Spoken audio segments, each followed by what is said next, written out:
Visakha steel plant ప్రైవేటీకరణ అంశంపై వైసీపీకి ఒక్కసారిగా ప్రేమ పుట్టుకొచ్చింది. అధికారంలో ఉండగా విస్మరించిన ఈ అంశాన్ని మళ్లీ భుజానికెత్తుకుంది. ప్రైవేటీకరణకు కూటమి ప్రభుత్వం సహకరిస్తోందన్న వాదనతో కుటిల రాజకీయాలకు తెరతీసింది. వైజాగ్ స్టీల్ ప్లాంట్ అంశంపై వైసీపీ టీడీపీ నేతల మధ్య సాగుతున్న మాటల యుద్ధంపై ఇన్సైడ్ స్టోరీ.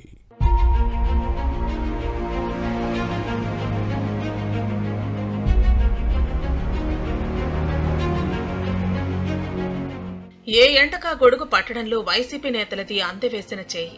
ఫ్యాన్ పార్టీ పాలనలో వైజాగ్ స్టీల్ ప్లాంట్ అంశాన్ని పక్కన పెట్టి నేతలు అధికారం కోల్పోయిన తర్వాత ఇప్పుడు మళ్లీ అదే అంశాన్ని నెత్తికెత్తుకుంటున్నారు. స్టీల్ ప్లాంట్ పై ప్రస్తుతం అమాంతంగా ప్రేమ పుట్టుకొచ్చింది. ప్రైవేటీకరణ అంశంపై తామేదో ఓడబొడుస్తాం, ఉద్ధరిస్తాం అన్నట్టుగా ఉత్తర కుమారుడి ప్రగల్భాలు పలుకుతూ తెగ బిల్డప్లు ఇస్తున్నారు. అధికారంలో ఉండగా ఏం వెలగబెట్టారు అని అడిగితే సమాధానం చెప్పలేక దాటవేస్తూ ఆత్మరక్షణలో పడే పరిస్థితి. అప్పట్లో కేసుల భయంతోనే ప్రైవేటీకరణ ఇష్యూను జగన్ సర్కార్ పక్కన పెట్టింది. అన్ని వైపుల నుంచి తీవ్ర వ్యతిరేకత రావడంతో మొక్కుబడి తంతుగా నిరసన తెలిపి చేతులు దులుపుకుంది. అప్పటి ప్రతిపక్ష టీడీపీ గట్టిగానే పోరాటం చేసి కేంద్రంపై ఒత్తిడి తెచ్చింది.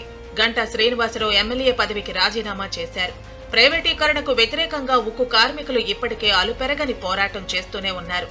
నిరసన దీక్షలు కొనసాగిస్తున్నారు. గతంలో మాదిరిగానే ఇప్పుడు కూడా టీడీపీ మద్దతు ఇస్తోంది. అధినేత చంద్రబాబు సహా నేతలు సంఘీభావం ప్రకటించారు.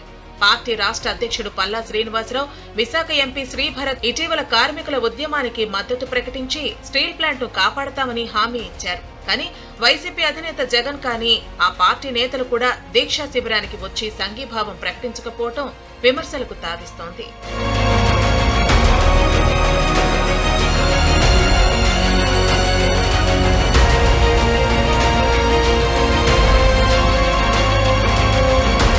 స్టీల్ ప్లాంట్ విషయంలో వైసీపీ నేతలు ఎప్పుడూ ద్వంద్వ ప్రమాణాలే పాటిస్తున్నారు. అధికారంలో ఉన్నప్పుడు ప్రధాని మోదీ దగ్గరకు అఖిలపక్షాన్ని తీసుకెళ్తామని చెప్పి పక్కకు తప్పుకున్నారు. విశాఖ స్థానిక సంస్థల ఎమ్మెల్సీగా ఎన్నికైన బొత్స సత్యనారాయణ స్టీల్ ప్లాంట్ అంశంపై మళ్లీ పాలిటిక్స్ మొదలుపెట్టారు. విజయనగరం జిల్లాకు చెందిన ఈ మాజీ మంత్రి వైజాగ్ వైసీపీ రాజకీయాల్లో వేలు పెట్టడాన్ని లోకల్ లీడర్స్ తప్పుపడుతున్నారు. కూటమి ప్రభుత్వం స్టీల్ ప్లాంట్ ప్రైవేటీకరణ అంశాన్ని పట్టించుకోదన్న బొత్సకు తెలుగుదేశం నేతలు స్ట్రాంగ్ కౌంటర్ ఇచ్చారు. అప్పుడు ఇప్పుడు ప్రైవేటీకరణను అడ్డుకుంది తెలుగుదేశమేనని గుర్తు చేశారు. పల్లా శ్రీనివాసరావు నిరాహార దీక్ష, గంటా శ్రీనివాసరావు రాజీనామా చేసిన వాస్తవాలను గుర్తుపెట్టుకోకుండా బొత్స మాట్లాడడంపై ఫ్యాన్ పార్టీ నేతలే ఫైర్ అయ్యారు.